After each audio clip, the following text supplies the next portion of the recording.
अस्सलाम वालेकुम students, you are welcome to my YouTube channel. आज हम इंग्लिश कम्प्रीहेंशन ENG 101 का क्विज नंबर 3 सॉल्व करेंगे। तो इसका सॉल्यूशन देखते हैं।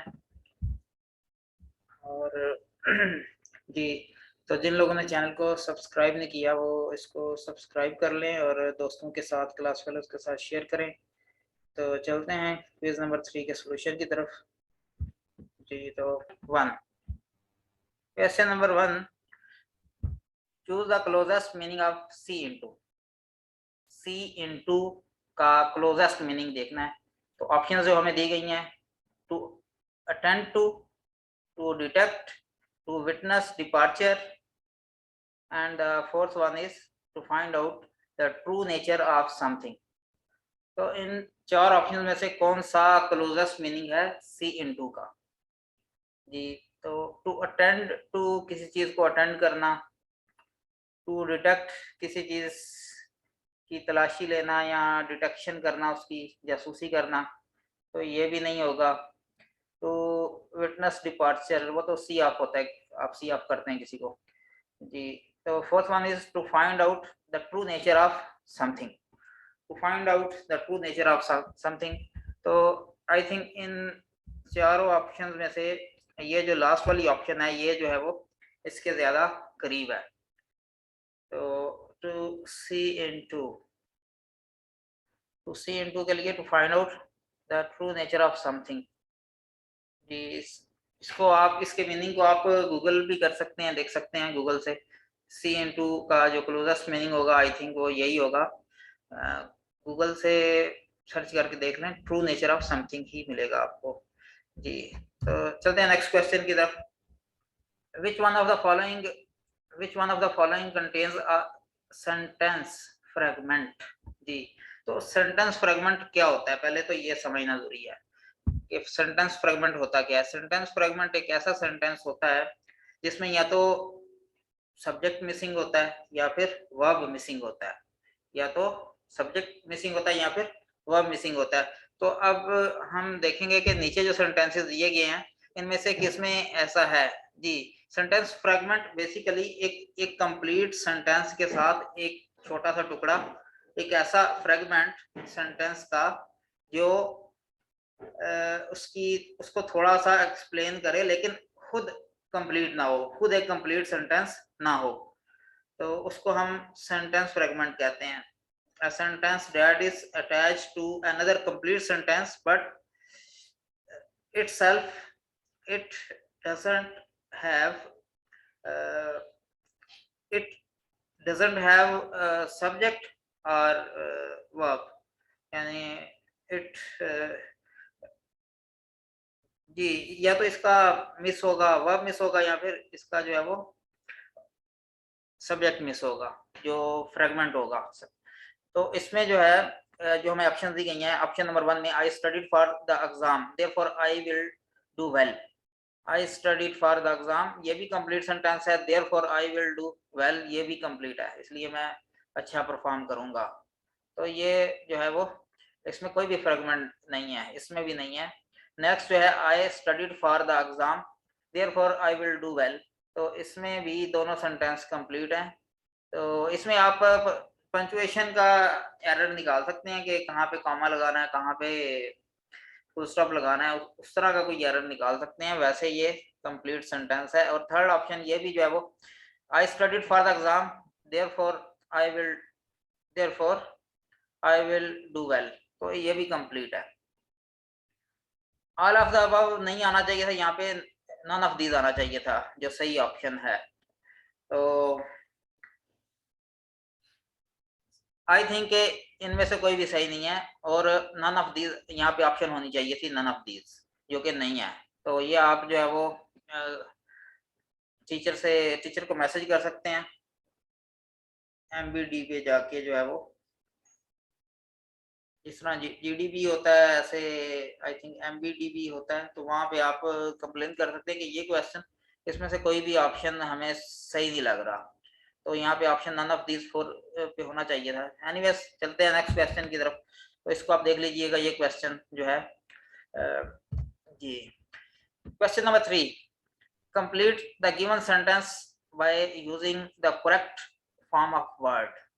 Correct form of word use करनी है, कौन सा यहाँ पे फिट बैठता है, सही वर्ड बैठता है, नीचे ऑप्शन हमें दी गई हैं। तो सेंटेंस क्या है, he is very much dash in scientific subjects, interesting और इंटरेस्टेड, इंटरेस्टिंग और interested.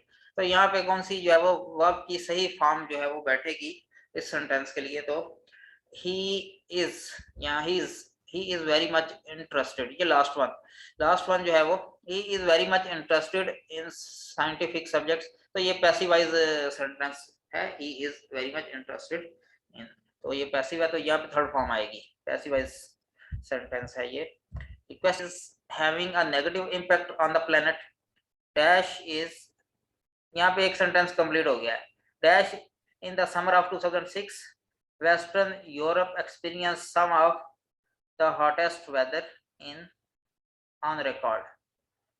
Western Europe experienced some of the hottest weather on record. तो on record जो 2006 समर 2006 में यूरोप ने एक्सपीरियंस किया, वो हॉटेस्ट वेदर एक्सपीरियंस किया। तो यहाँ पे अब सूटेबल हमारे पास जो वर्ड है वो कौन सा लग सकता है? Moreover, in fact, for example, unfortunately. तो लगाने को तो आप मोरओवर भी लगा सकते हैं, लेकिन यहाँ पे हमें बाकी ऑप्शंस को भी देखना कि जो मोस्ट सूटेबल ऑप्शन होगी वो लगानी है हमने। इनफैक्ट, फॉर एग्जाम्पल, अनफॉर्चुनेटली, तो एक नजर देखे तो सारे ही सही लग रहे हैं कि ये जो है इनफैक्ट के अलावा तीनों ही ठीक लग रहे हैं कि ये सूटेबल हो सकते हैं, ठीक है। तो इनफैक्ट जो है वो बाद दफा काफी दफा जो है वो कंट्रास्ट में लगाया जाता है, अगर एक बात पीछे की जा रही है तो उससे कंट्रास्ट में इनफैक्ट बात यूं है, तो एक बात पीछे की गई है, पिछले सेंटेंस में कुछ बात है, तो उसको नेगेट करने के लिए समटाइम जो है वो, बल्कि अक्सर औकात इनफैक्ट लगाया जाता है अगले सेंटेंस को शुरू करने से पहले। इनफैक्ट बात ये है, तो आई थिंक यहाँ पे फॉर एग्जाम्पल आना चाहिए, क्योंकि आगे एक एग्जाम्पल दी गई है नेगेटिव इम्पैक्ट की। जो पीछे सेंटेंस बोला गया है, पीछे जो बात की गई है पिछले सेंटेंस में, massive energy consumption is having a negative impact on the planet, तो नेगेटिव इम्पैक्ट की जो एग्जाम्पल है वो आगे अगले जो सेंटेंस है, नेक्स्ट सेंटेंस है उसके साथ उसमें दी गई है। तो अगर मैं यहाँ लिखता हूँ for example in the summer of 2006, तो 2006 के समर में ये हुआ, ये उसी की एग्जांपल है नेगेटिव इम्पैक्ट की, जो मैसिव एनर्जी कंजप्शन है। तो I think for example I will go with for example in these particular situation options, yes. तो इस यहाँ पे फॉर एग्जांपल आएगा। Next question number 5, the content and volume of your notes are governed by dash. जी, the content and volume of your notes are governed by dash, governed by all of these, governed by the subject of the essay। जी, तो जो subject है ऐसे अगर आप कोई लिख रहे हैं तो उसका अगर आप content and volume of your notes, आप कुछ नोट्स लिख रहे हैं तो वो कैसे गवर्न होंगे? वो नोट्स सब्जेक्ट से गवर्न होंगे, उनका सब्जेक्ट डिसाइड करेगा कंटेंट क्या होगा, वॉल्यूम क्या होगा नोट्स का। और राइटर की इंटेंशन भी जो है वो डिपेंड कर सकती है, वो भी उसको कंट्रोल कर सकती है। राइटर का पर्पस जो है वो भी कंट्रोल कर सकता है, वो भी गवर्न कर सकता है। तो ऑल ऑफ दीज यहाँ पे अब नहीं होना चाहिए, वर्ड ऑल ऑफ दीज होना चाहिए था। तो ऑल ऑफ दीज तीनों जो है वो तीनों ही ठीक हैं, तो ये ऑप्शन मैं चूज कर लेनी चाहिए। तो यहाँ तो यहाँ नीचे दिया होता, सबसे नीचे इसको दिया होता तो ऑल ऑफ अबव कर लेते, लेकिन वो क्योंकि ये ऑप्शंस को ऐसे ही सम टाइम जो है वो ऑप्शन को ऊपर नीचे करके ही वो क्वेश्चन चेंज करने की कोशिश करते हैं, यानी कि इसको कहते हैं, यानी ऑप्शन को जंप करते हैं ऊपर या नीचे। तो एनीवेज यहाँ पे ऑल ऑफ दीज होना चाहिए, तो ऑल ऑफ दीज ऑप्शन होगी इसकी। Question number 6, choose the odd one out of the following. choose the odd one out of the following. इनमें से जो सबसे मुख्तलिफ है, ऑड है, अजीब है, या मतलब ऑप्शनों में फिट नहीं बैठ रहा, इन बाकी ऑप्शनों से डिफरेंट है, थोड़ा हटके है, वो बताना है. Cricket, chess, hockey, football. तो 4 ऑप्शन दी गई हैं. तो इनमें से जो क्रिकेट है, हॉकी और फुटबॉल है, ये करीब करीब की गेम्स हैं. तीनों में जो है वो आप क्या करते हो, फिजिकल एक्टिविटी, यानी कि आप रनिंग कर रहे होते हो, फिजिकल एक्टिविटी ज्यादा होती है. तो ये एक जैसी गेम्स हैं. चेस में आप जस्ट बैठ के जो है वो अपने दिमाग से खेल रहे होते हो. तो chess is the odd one. Yes. चलें जी, next question. Question number 7. Choose the correct option for the following. A dash, an, a or an. Dash is basically an organization of related ideas. तो इनमें से क्या है? Deadline, outline, organisation, committee. तो इन तीनों में से I think it is outline. Outline, an outline is basically an organisation of related ideas. जो रिलेटेड आइडियाज हैं, जिनका एक दूसरे के साथ कनेक्शन है, उनकी जो ऑर्गेनाइजेशन है, उनको हम आउटलाइन बोलते हैं. जैसे आपका कोई सब्जेक्ट है, जैसे इंग्लिश का ही सब्जेक्ट है, या जितने भी आप सब्जेक्ट पढ़ रहे हैं, उन सब की एक आउटलाइन है. या फिर दूसरी, अब मैं मिसाल दे दूं आपको.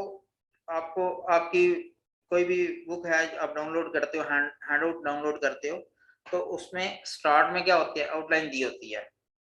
तो वो उन सब का एक दूसरे के साथ कनेक्शन होता है. जितने भी आउटलाइन में जितने टॉपिक हैं, जितने भी आइडियाज हैं, सारे एक दूसरे से रिलेटेड होते हैं. ये नहीं होता कि वहाँ पे एक चीज जो है वो इंग्लिश से रिलेटेड हो और एक जो है वो कोई कंप्यूटर साइंस की डाल दे, यहाँ जो है वो फिजिक्स बायोलॉजी की डाल दे, या कोई और किसी और सब्जेक्ट की डाल दे.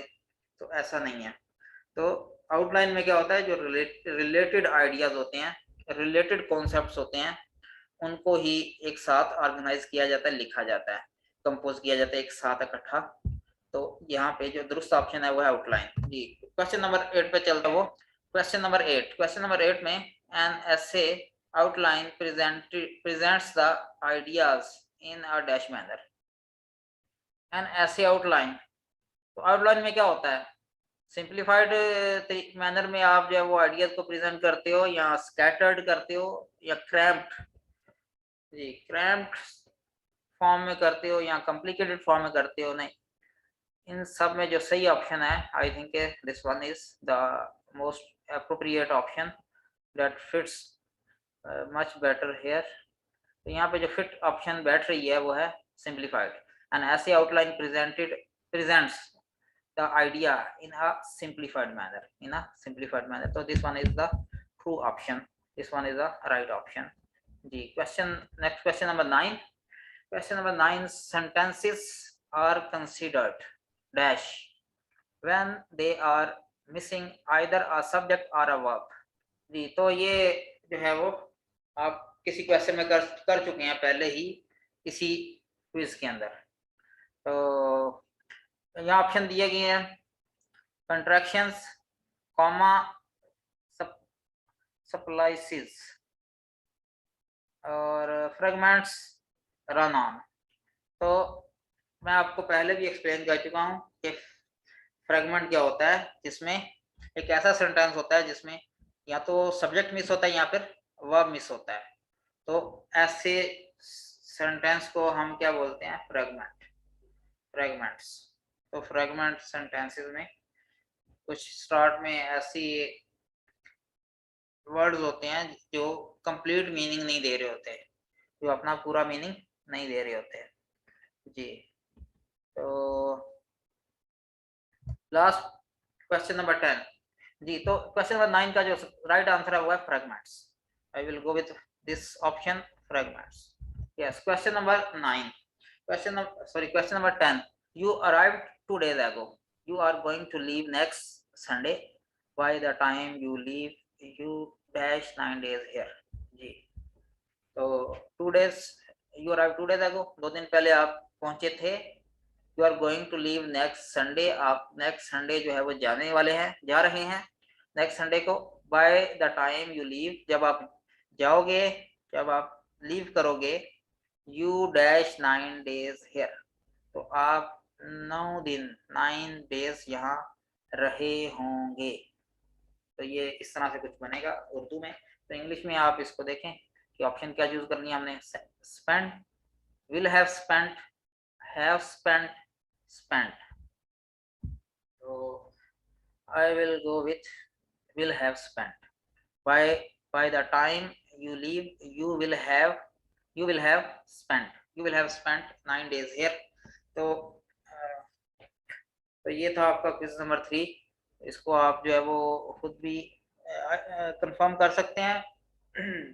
इन ऑप्शंस को, इन आंसर्स को आप खुद भी कंफर्म कर सकते हैं। इन माय बेस्ट नॉलेज जो मैंने आपको चीज़ें बताई हैं ये सही। मैं आपको कुछ यहाँ से चीज़ें दिखाता हूँ। वीडियो स्टूडेंट्स चैनल है, इसको सब्सक्राइब करें। और माय वीडियो स्टूडेंट्स आपने एक साथ लिखना है, इसमें स्पेसेस नहीं देनी। जब आप सर्च कर रहे हो यूट्यूब के ऊपर माय वीडियो स्टूडेंट्स, तो आपने स्पेसेस नहीं देनी, माय वीडियो स्टूडेंट्स। तो इसे आप जो है वो सर्च करें और सब्सक्राइब करें और अपने दोस्तों के साथ, फेलोज के साथ शेयर करें जी। तो यहाँ पे हमारे पास कुछ सर्चिंग की थी मैंने यहाँ पे। तो क्विज इस सोल्यूशन को ज़्यादा लंबा नहीं करना चाह रहा जी। दिस वन, तो ये जो है यहाँ पे आंसर, ये क्वेश्चन दिया गया, ये क्विज में मौजूद है। तो यहाँ पे उन्होंने जो टू ऑप्शन मानी है वो ई मानी है और ई नहीं दी हुई। तो ई मतलब none of this, none of this. तो यहाँ पे एक्चुअली अगर मैं आपको शो करूँ तो यहाँ पे ये जो है, अगर मैं इसको जो है वो सिलेक्ट करता हूँ तो यहाँ पे नन ऑफ अबव के लिए उन्होंने क्या बोला है, you are right, go on the next option, next question, sorry, go on the. तो ये इसमें जो राइट ऑप्शन है हमारे लिए वो ये है। तो यहीं से क्वेश्चन आई गेस के टीचर ने दिया है, या ये मे बी टीचर का पेज हो, आई डोंट नो। तो नेक्स्ट जो है क्रैम्प का मीनिंग जो है वो cramp was not right option, उसका मीनिंग कुछ और ही है, मतलब मसल में पेन हो जाना या स्ट्रेन या पेनफुल सिचुएशन जी। तो आउटलाइन की डेफिनेशन यहाँ से आप देख सकते हैं।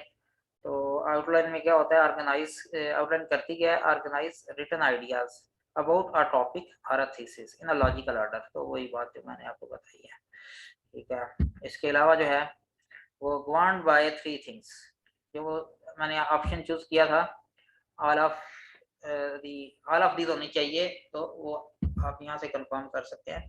तो the content and volume of your notes are governed by 3 things. So this was the right option, all of these, all of above, yeah, all of these। and the fragment, ये definition, sentence fragments की definition यहाँ मैंने बता दी आपको। आप खुद भी जो है सर्च कर सकते हैं। Sentence fragments are usually missing a verb, subject और वर्ब, और they don't express a complete thought. तो कंप्लीट थॉट जो है वो एक्सप्रेस नहीं करते। यहाँ पे अगर आप एग्जांपल भी देखना चाहें तो एग्जांपल भी कोई जो है वो देख सकते हैं। यहाँ पे एग्जांपल भी जो है अगर आप गूगल करें तो आपको एग्जांपल मिल जाएगी, सेंटेंस फ्रेगमेंट एग्जांपल के साथ आप इसको गूगल करें जी। तो एक और क्वेश्चन था हमारे पास, ये you arrive 2 days ago, you are going to leave next Tuesday लिखा है या वहाँ पे संडे लिखा था, एनीवेज उससे फर्क नहीं पड़ेगा। By the time you leave, by the time you leave you dash 9 days here, you the right option is will have spent 9 days here। तो सही है भाई। अब इसी के साथ इस तो जो है वो इस वीडियो को खत्म करते हैं। वीडियो को ज़्यादा लंबा नहीं करना चाह रहा मैं, ताकि जो है वो आप इजीली इसको देख सकें, ठीक है। ओके, अल्लाह हाफिज़, फी अमानिल्लाह, अस्सलाम वालेकुम।